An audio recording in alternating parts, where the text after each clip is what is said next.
నేను నరసింహారెడ్డి గారు ఎప్పుడు పిలిచినా మీ జిల్లాకు వస్తానే ఉంటారు. నేను వచ్చినసారి బహుశా రాష్ట్ర రాజకీయాలలో రాష్ట్ర నాయకత్వంలో ఎవరు రాలేదనుకుంటా. మండల స్థాయి ప్రశిక్షణ కాడి నుంచి మొదలుకుంటే ఎప్పుడు మీటింగ్ పిలిచినా రంగారెడ్డి జిల్లా క్రమం తప్పకుండా వచ్చినట్టు. కాబట్టి నేను కొత్తగా చెప్పేది ఏముందని నేను అనుకోవట్లేదు. చాలాసార్లు మిమ్మల్ని కలిసినాడు, చాలాసార్లు మాట్లాడుతున్నాను. ఈ రోజు వచ్చినటువంటి సందర్భం ఒక ప్రత్యేకమైనటువంటి సందర్భం. రాష్ట్ర రాజకీయాల లోపల ప్రజలు భారతీయ జనతా పార్టీ వైపు ఉన్నారు. మీరేమనుకుంటారో నాకు తెలియదు, మీ మనసులలో ఏముందో నాకు తెలియదు. గ్యాస్ ఉన్నదా, మీరు నిజంగా ఉన్నారా, ఇంకొక రకంగా ఉన్నారా, అపోహలతో ఉన్నారా, వీళ్ళకి ఏం పర్లేదు కాబట్టి ఒక మీటింగ్లు పెడుతున్నారు అనుకుంటున్నారో నాకు తెలియదు. రాష్ట్ర రాజకీయాల్లో రెండు పెరుమార్పులు జరుగుతూ ఉన్నాయి. అది మీరు అర్థం చేసుకుంటే మీరు ఉంటారు, అర్థం చేసుకోకపోతే మీరు ఉంటారు. ఎందుకంటే సైన్స్ లో ఇంకో రెండు జంతువుల పేర్లు చెప్తారు.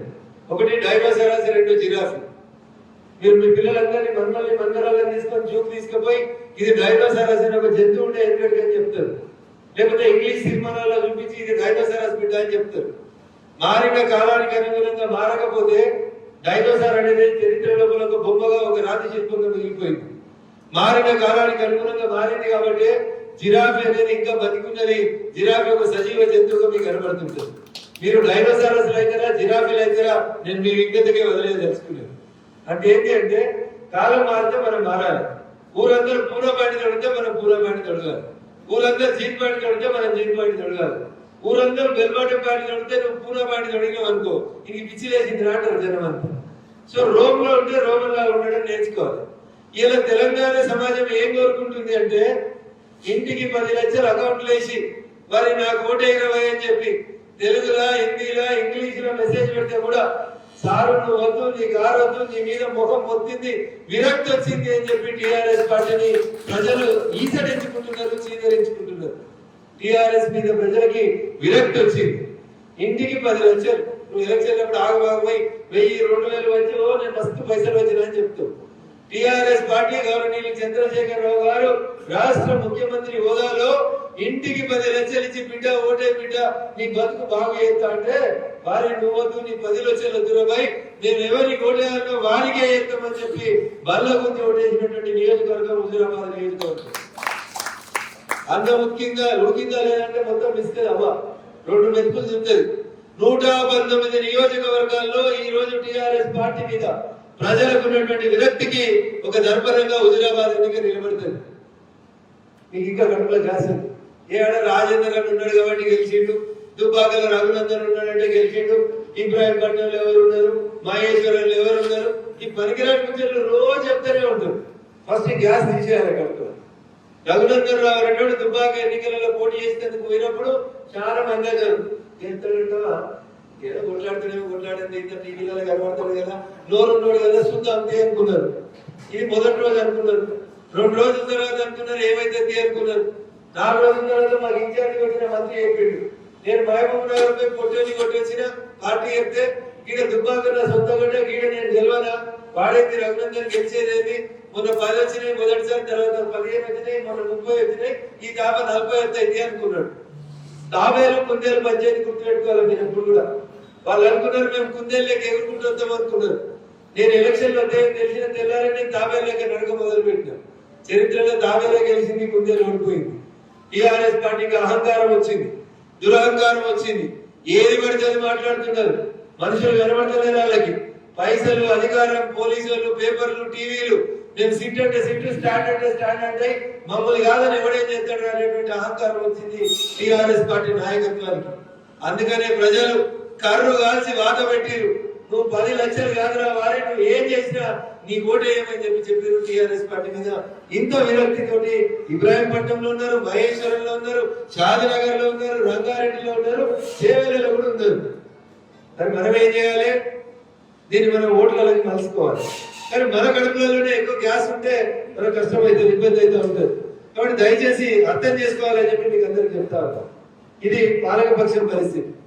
ప్రతిపక్షంగా మేమున్నామని ఇంకో పార్టీ చెప్పుకుంటుంది. ప్రజలు కూడా విశ్వసించి 2018లో జరిగిన ఎన్నికలలో 18 మంది సీట్లు ఇచ్చి వాళ్ళకి ఎమ్మెల్యేలను గెలిపించారు. 18 మంది ఎమ్మెల్యేలు గెలిస్తే ఇలా ఎంతమంది మిగిలిరు? కాంగ్రెస్ లో 6 మిగిలిరు. 6 నిన్న 3 ఎటోటేసిరో 3 ఎటువైరో కాంగ్రెస్ వాళ్ళకి ఇంకా అర్థమైతే లేదు. ఎల్లుండి డబ్బాలు తింటే వెళ్తారు. ఇది కాంగ్రెస్ పార్టీ పరిస్థితి. ఏ మందర కట్టినా సరే ఏ రోడ్డు మీద ఈయన సరే తీసుకొచ్చి మన దొడ్డగట్టేటువంటి చంద్రశేఖరరావు అయితే ఆయనకు అంతవాడేది కాంగ్రెస్ పార్టీ. అందుకనే 18 మందిని గెలిపిస్తే ప్రజలు 12 మందిని హోల్సేల్ గా అమ్ముకున్నటువంటి పార్టీ కాంగ్రెస్ పార్టీ. దుబ్బాకలో రఘునందన్ రావుని గెలిపించారు ప్రజలు. ఎందుకు? వీడు తిరగబడతాడు, మొట్టాడు, గట్టిగా నిలిచిఉంటాడు, రేపు అమ్ముడు కూడా అనేటువంటి విశ్వాసం ప్రజలకి నా మీద ఉంటే దుబ్బాకలో ఓ పక్క సీఎం, ఓ పక్కన ఫైనాన్స్, ఓ పక్కన ఐటీ మంత్రి ఉంటే కూడా ప్రజలు నాకు ఓటేసిరు, ఈ పోరాడు రేపు గట్టిగా నిలిచుంటాడని నమ్మింది. అదే నాగార్జున సాగర్ ఉప ఎన్నిక వచ్చింది ఈ రాష్ట్రంలో. చాలా పెద్ద మనిషి ఆయన, 100 కిలోల కంటే బరువు ఉంటాడు. 1983 ఎమ్మెల్యే అయ్యాడు. చంద్రశేఖరరావు కంటే సీనియర్, 7 సార్లు ఎమ్మెల్యే, 14 మంత్రిత్వ శాఖలు చేసిండు. అయినా ప్రజలు నాగార్జున సాగర్ ఉప ఎన్నిక జరిగితే జానారెడ్డి గారిని నమ్మలేదు. ఎందుకు నమ్మలేదు? ఏ రోడ్డు మీద ఈనినా, ఏ మందలు కట్టినా ఇది ఈనినాక మళ్ళీ దీన్ని తీసుకుపోయి అదే తొట్లో కట్టేస్తారేమో, రేపు మంత్రి పదవి ఇస్తారంటే ఈయన కూడా ఆడికే పోతాడేమో అనే అనుమానంతో ప్రజలు కాంగ్రెస్ పార్టీని నమ్మలేదు, ఓటేయలేదు. అంటే కాంగ్రెస్ పార్టీ పట్ల ప్రజలకు విశ్వాసం లేదు. రేవంతులు ఎగిరినా, రమంతలు ఎగిరినా ఏం లేదు కాబట్టి విశ్వేశ్వర రెడ్డి గారు లాంటి సీనియర్లు కూడా ఈ రోజు ఆలోచించి భారతీయ జనతా పార్టీలో జాయిన్ అవుతారు. నాకు ఎవరి మీద వ్యక్తిగతంగా కోపం లేదు. జానారెడ్డి గారి మీద, రేవంత్ రెడ్డి గారి మీద ఎవరిని బూతులు తిట్టాల్సిన అవసరం నాకు లేదు. But I want to make it crystal clear. ప్రజల ముందు మనం ఇంత స్పష్టత ఉండాలి, నాయకులైన మీకు కూడా ఇంత స్పష్టత ఉండాలి. మేము గెలుస్తామంటే వారి అనుమానం ఉంటే మీరు జీవితకాలంలో గెలవరు. మేమే గెలుస్తామంటే బరాబరి మీరే గెలిచి చూపెడతారు. నేను చెప్తే ఇంకా మీకు అహంకారం అనిపిస్తుంది. నేనే గెలుస్తాను అది ఇప్పుడు కూడా, నేనే గెలుస్తా, బరాబర్ నేనే గెలిచేస్తాను కాదు. ఇది కొద్దిగా అహంకారం లాగా అనిపిస్తుంది పక్క పార్టీలో. But that self confidence should be there. ఆ విశ్వాసం నీ లోపల లేకపోతే నువ్వు ఏ యుద్ధాన్ని కూడా గెలవలేవు, రాజకీయ రణక్షేత్రాన్ని అస్సలు గెలవలేవు. రైతు మొదటిసారి వారపడగానే నాగలు కట్టుకొని పొలంలో పోతాడు. మళ్ళా వార పడుతుందా పడదో తెలియదు, వార కాలం అవుతుందా కదా తెలియదు, చెరువు నిండుతుందా తెలియదు. 2 రోజులు వారపడగానే పోయి రైతు ఎట్లను కొట్టుకుపోయి నాగలు దున్ని పొలం దుక్కి రెడీ చేసి పెడతాడు. 10 రోజులకి ఇంకో వారం పడితే 2వ దున్ని రెడీ చేస్తాడు, 3వసారి గింతరం వేస్తాడు. 4 రోజులు ఎండ కొడితే ఆకాశం దిక్కు చూస్తాడు. కానీ ఏమనుకుంటాడు? వాన పడుతుంది, పంట పండుతుంది, నేను తింటా, నేను బతుకుతా, నా కుటుంబాన్ని నేను చాలుకుంటా అనుకుంటాడు రైతు. ఆ రైతుకున్న విశ్వాసం రాజకీయ నాయకుడిగా నీకు లేకపోతే, దట్టు నరేంద్రుడు లాంటి ఒక గొప్ప నాయకుడు ఈ దేశాన్ని పాలిస్తున్నటువంటి పార్టీలో సభ్యులేగా మీ లోపల సెల్ఫ్ కాన్ఫిడెన్స్ లేకపోతే, ఆయనకింత నేను ఉంచుతా, ఈయనకింత ఆయన ఉంచుతాడు, మనం కూడా కాంగ్రెస్ పార్టీలో పీతల పంచాయతీలకు పోతుంటే ఇక మిమ్మల్ని పార్టీకి క్షమించదు, ప్రజలైతే అసలు క్షమించరు.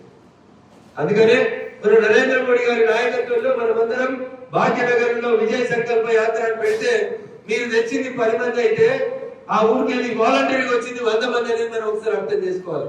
ఏ జీన్ పాయింట్లు, ఏ రబ్బర్ చెప్పులు, ఏ టీ షర్ట్లు అయితే భారతీయ జనతా పార్టీ గెలవాలి, రగన్న గెలవాలి, రగన్న గెలిస్తే నేను గెలిచినట్టు అని చెప్పి దుబ్బాకలో తిరగబడి రాష్ట్రం నలుమూలకి వచ్చి కొట్లాడిలో అట్లే మన విజయ సంకల్ప యాత్రని బరాబరి సంకల్పించి మేము గెలిపిస్తాం. నరేంద్ర మోడీ నాయకత్వానికి మేము తెలంగాణని బహుమతికి ఇస్తామని చెప్పి ఈ రాష్ట్రంలో ఉన్నటువంటి ప్రతి యువకుడు తరలించి దీన్ని నువ్వు వంట వండిండు, రాళ్ళు పెట్టిండు, ఎసరేసిండు, అంతా అయిపోయింది. అన్నం వాడి బిర్యానీ వండిన తర్వాత పక్కోరికి ఇస్తావా అంటే నువ్వు వంచుకుంటావా అనేది ఆలోచించుకోవాల్సినటువంటి చౌరస్తాలో ఈ రోజు భారతీయ జనతా పార్టీ నాయకులమైన మనమందరం ఉన్నాం. టికెట్ ఇస్తేనే పనిచేస్తాం, టికెట్ వస్తేనే పనిచేస్తాం అనేటువంటి మాట బంద్ చేయింది. 119 మంది ఎమ్మెల్యేలు ఉంటారు, 17 మంది ఎంపీలు ఉంటారు.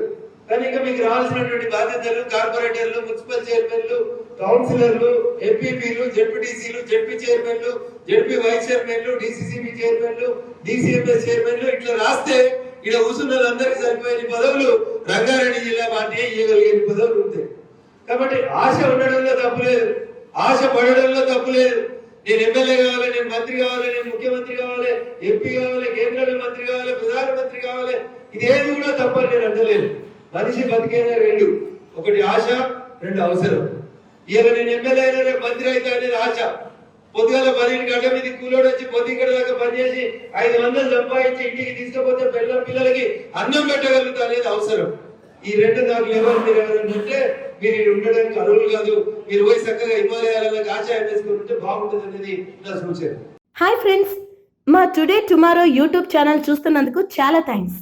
మరిన్ని లేటెస్ట్ వీడియోస్ కోసం వెంటనే సబ్స్క్రైబ్ చేయండి. అలాగే ఈ బెల్ని కూడా రింగ్ చేసేయండి. మా నోటిఫికేషన్స్ అన్ని మీ మొబైల్లో వస్తాయి.